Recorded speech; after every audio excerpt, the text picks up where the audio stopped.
Maayong hapon sa tanan. Una sa tanan, dili gyud ikalimod.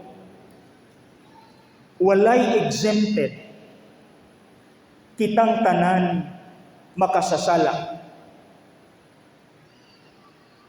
Pero I believe and we believe nga bisan unsa ka notorious sa makasasala, deep in his or her heart, naa siya'y desire nga magbago.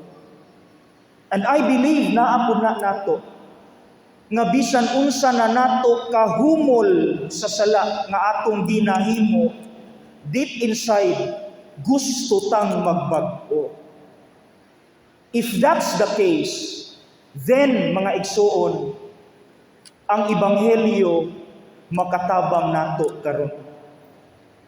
Naay gihisgutan diri sa ebanghelyo usa ka tawo nga pwede natong basihan ang iyang gihimo kung gusto tang mahimong tinuod nga Kristiyano.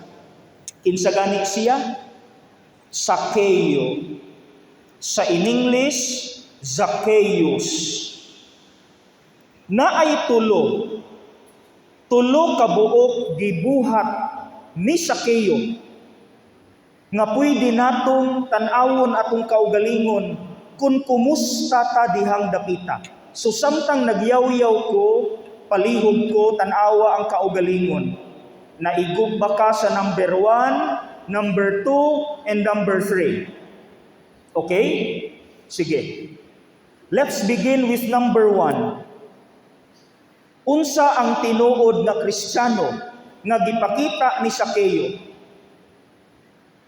Ang tinuod na Kristiyano kanang mangita gyud kag paagi bisan naay mga babag, mangita gyud kag paagi aron lang makaduol sa Ginoo. That is number 1.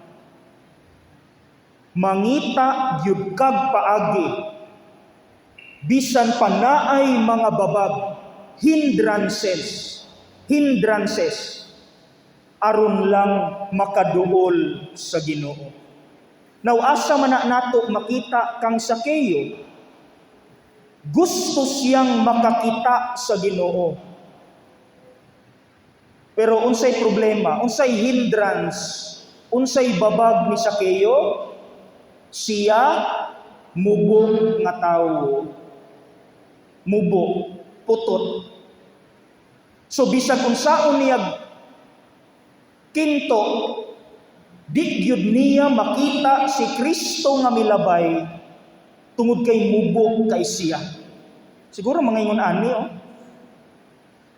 mubo kay siya. Pero mangutana ko ninyo, nahimo ba nang babag niya ang iyang height aron makita ang Ginoo? Wala. Kay unsa iyang gihimo? He looked for ways.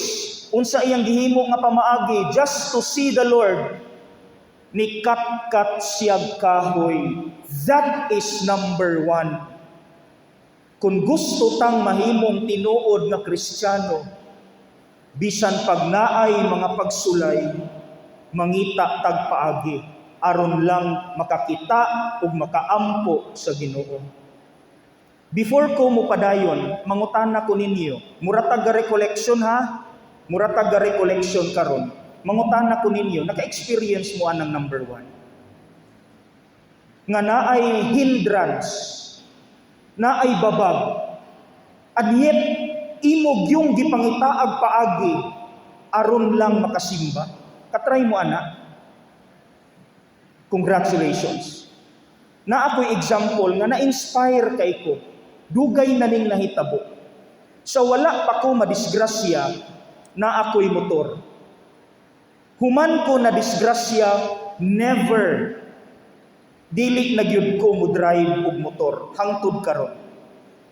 Sa naa pa ko'y motor, ang akong suki nga gasoline station kana bitawng atbang sa LKS, Kay sa katedral man ko na-assign sa una, chaplain ko sa St. Vincent's College.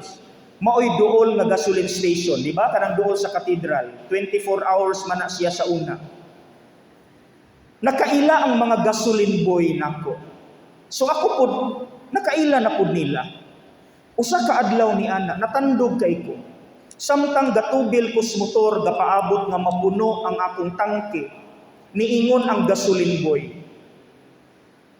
"Padre, abi bitaw nimo, maningkamot biya gyud ni nga makasimba anang 6:30 nga last mass sa katedral, Padre." "Kapoy biya gyud, Padre, dili lalim, gasoline boy. Tibuok adlaw magtindog ka. Tibuok adlaw magdagan, maglakaw ka. Magtubil, kuha sa bayad adto sa counter. Tubil, bayad, counter. Tibuok adlaw na, Father. Manimaho naming singot, maughan naming singot, pilit among panit, baho among lawas, plus baho kaayo among kamot sa gasolina. Pero Padre, wala na nahimong babag. Igo rami manghunaw, bahalag haggard ni tanawon, wala ni pakialam. Basta makasimba lang gyud mi anang last mass. Amo gyud nang abton. Magdagan gyud mi mo adto katedral." Natandog kay ko. That is number one. Pero unfortunately, ang opposite ana, daghan pud tang madunggan nga mga igsuon nato nga dili kaayo hago sama sa mga gasoline boy. Pero daghan kay lusot nga dili mosimba. Kapoy, na ako'y lakaw, busy ko. Kapoy, na ako'y lakaw, busy ko. Bisan Domingo. Now, karon, na amang yo'y nagtrabaho Domingo. Ang simbahan ni adjust. Kabalo ba mo unsay purpose sa anticipated mass? Sabado sa gabi, di ba natay misa? Dayon ang misa ana is good for Sunday. Unsay purpose ana? Unsay original intention sa anticipated mass kagabi? Para na sa mga naay trabaho sa Domingo nga dili makasimba sa Domingo, gitagaan mo Sabado sa gabi. Siya ro dili gyud makasimba. Kung gugustuhin maraming paraan, pareha ni Sakeo, wala niya gihimong babag ang iyang mubo nga hay, likatkat siya kahoy aron lang makakita sa Dios. Ingon ana bata mga igsuon, that is number one. Number two, unsa ang tinuod nga Kristiyano nga gipakita ni Sakeo? He was willing to go against the usual practice of the society. Unsa may bikil ato? Unsa may gisungag? Unsa may gigo against ni Sakeo sa usual practice sa society? Nga siya dato. Dato kaayo siya. Now, kung nakasimba mo last Sunday, di ba niingon ko ninyo, unsay status sa tax collector? Kurakot, dato. How much more si Sakeo nga chief sa ilang tax collectors tanan? Kung dato ang tax collectors, mas dato siya, anyem. Mura sa buang ni katkat ug kahoy. For sure, ang mga tao nga nakakita niya, mibugal-bugal niya, mikantsaw niya, murakag buang diha, katawanan kay katanawon, dato ka, diha nabikil. It was socially wrong on the part of Zacchaeus to climb up a tree and yet ilado siyang dato sa ilang lugar. Muragid siya buang ni katkat sa kahoy. Dato siya. Ukirag manananggot, ukirag manguhag tuba, dili nato sila kantsawan kay mao man ilang trabaho. Pero dato kamo be, just imagine, dato bikatkat og kahoy. Di ba magkatawa ta? Because it's not usual, pero gisungag na ni Sakeo para ni Lord. That is number two. Kung para ni Lord, dili ka maulaw, bahalag kantsawan ka, bahalag bugal-bugalan ka, you don't care. Basta for the Lord, I am proud, ako ning buhaton. Unsa may example na to ani? Mangutana ko ninyo, honest ha? Ikaon ba mo og kanang gawas? kanang restaurant, mga kananan sa gawas ba. Kinsa ninyo din, ayo lang isa ha. At kinsa ninyo din ang before mukaon, proud kaayong manguros, dili maulaw magampo bless us o Lord. Aminin, ang uban nato maulaw kay nganuman dili usual nga maghisgot tag pang Ginoo, dili usual nga makita nga gaampo ta sa public. Abi ninyo proud kay ko. Akong mama, gamay pa ming bata, mangaon gani lig restaurant. Di gyud na maulaw. Bisan pagdaghang tao sa pikas table, muingon din akong mama, loud and proud, sa ngalan, sa Amahan, sa Anak, sa Espiritu Santo, amin, manglingi tanan namo. But she didn't care. Wa siya'y pakialam because she is proud of her faith. Dili niya angay ikaulaw, pariha ni Sakeo.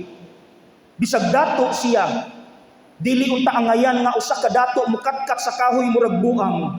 Pero iyan ang gibuhat bahalag ulaw, bahalag ikansawan siya, tungod ug alang ni Lord. And I challenge, kinsa kadto dinhing na ay mga kauban sa opisina, what is your usual topic? Aminin, dili mo tighisgot og Panginoon no? Kay awkward, OA, out of place. But I challenge you, magtipok gani mo, ayaw kaulaw, talk about the Lord, talk about your faith, talk about your conversion. Instead ana maghisgot mo binastos, kwarta or bisan unsa nga kalibutanon nga mga topics. May pag maghisgot tas Ginoo ayaw kaulaw, bahalag kansawan ka, you go against the usual practice kay maunay tinuod nga Kristiyano. Number 3, ang tinuod na Kristiyano will do good even if no one tells him or her to do good. Ang tinuod na Kristiyano mohimo nagmaayo bisag walay nisulti niya maghimo siyag maayo. Si Sakeo, wala ingna ni Lord nga muhatag sa mga pobre. Nikalit lag ingon, Sir paminaw. Wala siya ingna ni Lord ha? Wala siya ingna. Nikalit siya ingon, Sir paminaw. Ihatag nako ang katunga sa akong katigayunan ngadto sa mga pobre. That is number 3. Ang tinuod nga Kristiyano, bisag wala ingna, muhimo nagmaayo. Nakoy props, tanawan ninyo ni. Dili ni props, tinuod yun eh. Kung sa inyong nakita, sudlanan. Kung sa'y sulod, kwarta. Na ay 20, na ay 50, na ay coins. Kabalo mo asa ni gikan, bago pa ko na-assign din that was maybe first week sa September. Gikan ko gamisa. Human sa misa, niduol nako 10 years old. Listen, 10 years old, babae. Iyan ang gitunol. Niingon ko, unsa man ni day? Father, since my last birthday last year, ang akong baon, ang akong balon, akong gitigom, gisulod nako dinhi. And karon kay birthday man ako, after 1 year, Father, ako ning ihatag nimo para magamit sa parokya. Tulo akong luha.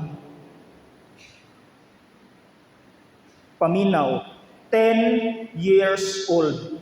Naa iyang mamagpapa. Giduol nako, Ma'am, Sir, inyo ning giingnan nga mag-ingon ani? Padre, wala namo na ingna, iyahag yun ng kabubuton, nga tigumo niya iyang balon para itabang sa simbahan. Dugay na ni siya. Wala pa nako ni iya pa, kay ako pa ning iwali ninyo, unya maihap na nako ni. That is number 3. Muhimo kag maayo, bisag walay gaingon nimo nga muhimo kag maayo.